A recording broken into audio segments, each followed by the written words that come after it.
Hello mga ka-offloador, mga ka-doodles, mga ka-earthling, kumustamos mi amigos, mi amigas? Ito na naman tayo sa ating araw-araw na gawain. So gawa naman tayo ng review ano. Ang topic natin ngayon ay yung top 3 foreign buy. So yung mga tatlong mataas na binibili ng mga foreigners ano. So meron tayong si WIB, GT Cup, at si Metrobank. Yan yung mga foreign buy natin na top 3. So, pag-usapan natin yan. Pero bago ang lahat, huwag kalimutan mag-subscribe sa ating channel. Pakipindot lang yan, libre lang naman yan eh. At maraming salamat sa ating mga bagong subscribers at mga viewers. Ano? Kung nagtitrade ka naman sa ito si Uploador sa PSE ito. So kung nagte-trade ka naman o sa gusto mong matuto o makapanood yung mga stocks sa US market, meron din tayong Doodle Goose to US market. Subscribe na rin lang. Ano lang to? Medyo English di Carabao. So yan siya mga ka-uploader, mga ka-doodles, mga ka-earthlings, mga kabisdak diha. So top 3 natin, unahin natin sino bang si WIB. Si WIB, magkano ba si WIB ang binili ni WIB? So si WIB merong 39 million na foreign buy. Kasi dito yan siya eh. Yung column na yan. Yan o, net foreign buying or selling. Ang selling may open and close parenthesis. So sa mga gustong malaman kung saan to siya, dito yan sa pse.com.ph. Ito yung website nila, no? Tapos hanapin nyo lang yung market information at saka doon sa market reports. Ayan, market reports. Tapos ilalabas yung mga reports na yon ito. So puntahan mo yung download pa. Mamaya balikan natin yan. So si WIB ay merong 39 million na binili, di ba? Ayan, 39 million. So trade siya ngayon ng 7.5 million with a total value of 96 million pesos. Tapos 39 million yan ang bumili na mga foreigners. So dito lang yan, yung makuha nyo. Tapos yung end of the quotes, download nyo lang yan siya. Yan lang. So yan si WIB. Saan yung chart ni WIB? So WIB is gaming to. Sa mga pasugalan, meron sila. Technology, internet services, pero may mga gaming to alam ko eh. Leisure, resort, entertainment. Yun yung mga nila dito. May mga casino-casino yata dito E-games, big games, sports betting, betting na yan. So revenue, okay naman yung revenue, medyo down lang sila ngayong 25 dahil nga wala nang mga pugo-pugo. Ito yung may pugo pa yata to eh. Statistic, statement, negative sila, konti lang So si WIB ay ito yung all-time high niya Ito yung all-time high ni WIB dito sa taas. So parang nagkaroon siya ng dito, reverse split. Split, hindi siya reverse. So si WIB ay nasa taas na anong ginawa niya? So ito si WIB dapat talaga ay ma-break niya ito na to. So itong mga foreigners na pumasok, may nakakaalam dito na So may buying pressure dito may mga bumibili itong kulay green Nag-iipon, nagbubudiga. So siguro magagawa na ng si WIB ng all-time high, panibagong mataas na presyo So nag-resist lang siya kanina. Yan, nag-resist, mayroong nagbinta, nag-take profit siguro, dito nakabili. Nag-take profit na kasi kung diyan siya nakabili, meron na siyang 15% kumita na siya So ganda yung pagka yun nga lang hirap hanapin tong mga ganito sa Philippine stock market So bumubuo kahit na may tayo tapos ang nakikita ko dito ni WIB talaga sa malakihang tingin, gumawa siya ng ito bullish plug. And post na yan. So yan yung plug niya sa taas. Tapos itong plug dito sa baba Yan yung plug niya sa baba. So kung saan yung target price niya, wala tayong target price sa broker, ito na lang yung poste niya, dalhin natin doon sa taas. Kasi yun naman talaga yung ano niya eh. Sa charting, pag bullish flag, yung poste ang target price. So pwedeng diyan mo ilagay siya, pwedeng din gusto mong malaki, dito din. Pero sa ngayon, dito lang muna tayo, sa 20 lang muna ang target price. Ano? So kung mag-break yan siya, at diretso sa 20, ay malaking bagay. Ano? 50% sa puhunan mo. Long term ka kay WIB. Ano ba, may forecast ba si TradingView? Wala siyang forecast eh. So walang forecast, wala tayong target price kay WIB. Basta base sa chart, price action, sa pattern niya, yun yung target price is 20. So balato na lang.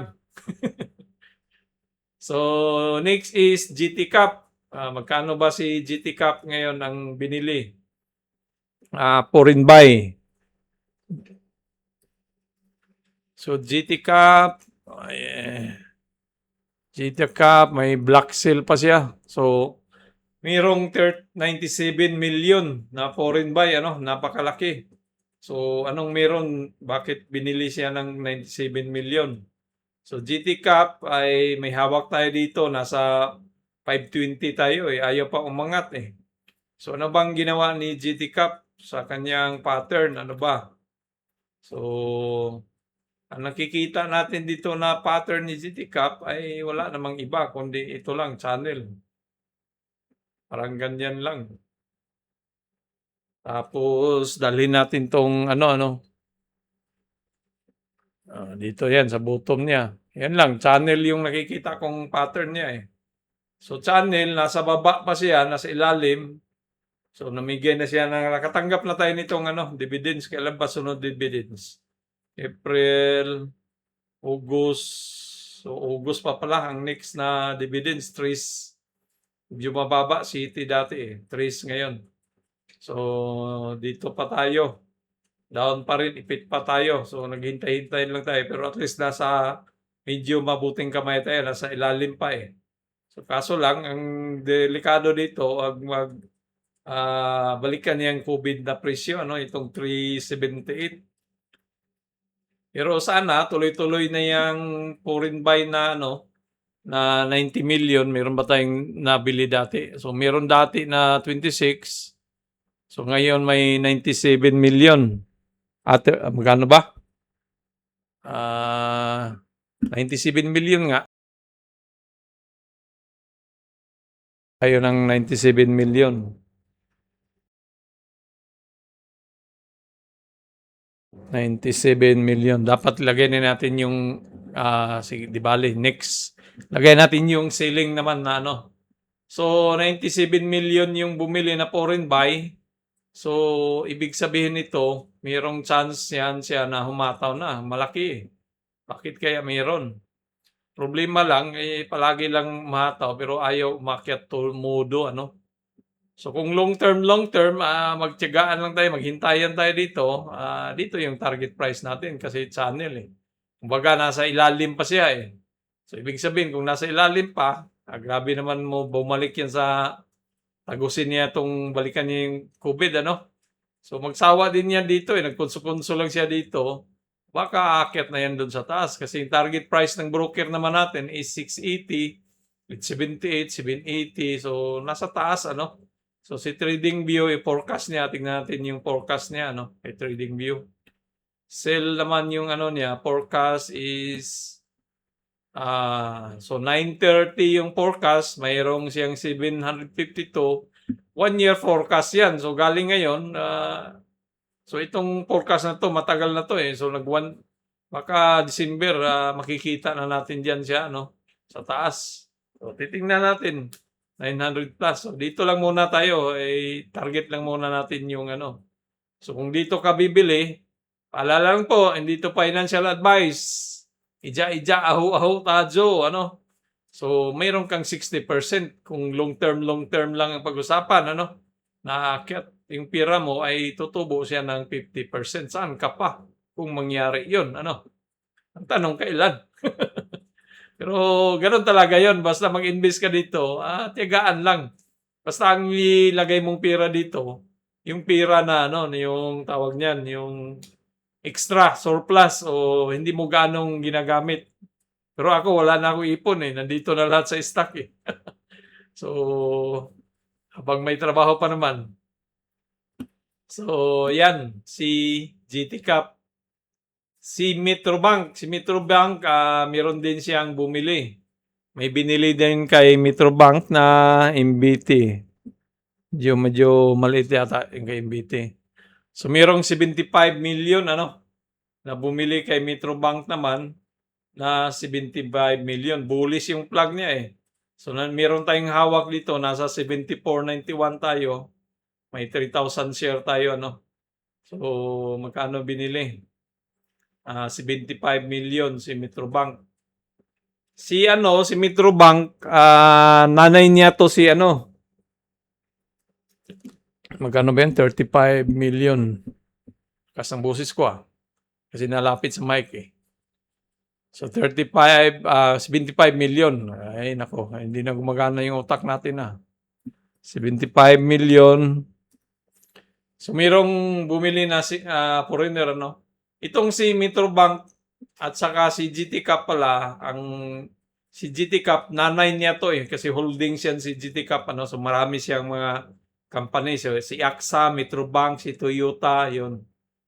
So si Metrobank kay GT Cap to. So may bumili kay GT Cap, so may bumili din kay Metrobank, ano. So ibig sabihin may bullish na parating to si Metrobank din. Ang nakikita kong ni Metrobank ay gumawa siya ng bullish plug. Bullish plug 'yan. Binura lang natin para malinaw. So ganyan yung paggawa ng bullish plug. So yung plug diyan, ganyan. Pwede mo naman kumpiyahin yan siya diyan, ganun line. So target price natin, ganun pa rin yung poste, kay So dalhin natin yung poste na yan dito. Gusto mo diyan, diyan tayo para malaki. Gusto mo sa lang muna, minimum lang dito lang muna, yan. So 92 yung mga target price ng mga broker natin, 86, 85, 95. So nandiyan, di ba? Si TradingView, ang kanyang forecast naman is 80, 95 yung forecast niya. So malaki-laki. So tayo nasa 74 tayo, kung mangyari man yan, kung kailan, hindi natin alam, ay kikita yung almost 30%. Kahit ganito yung mga ganda dito sa mga yung mga stocks na nabibigay ng ng mga.